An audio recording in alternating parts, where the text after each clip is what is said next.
One of my heroes of the Old Testament, I love the picture of David.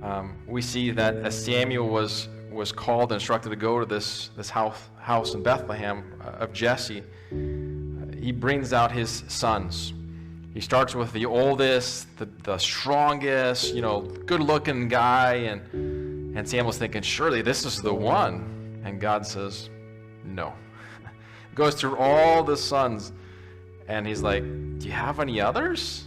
And the dad, well, yeah, I got a scrawny little guy out in the field. He's a shepherd, bring him. And then David comes, and God tells Samuel, this is the one. And Samuel's like, really?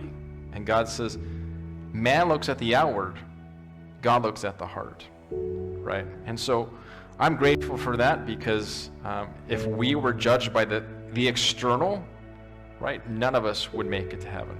God's looking at the inward. God's looking at our heart, that we truly love him, that we've trusted in him for salvation. And so we see that God's looking at that, and then he can transform us from the inside out.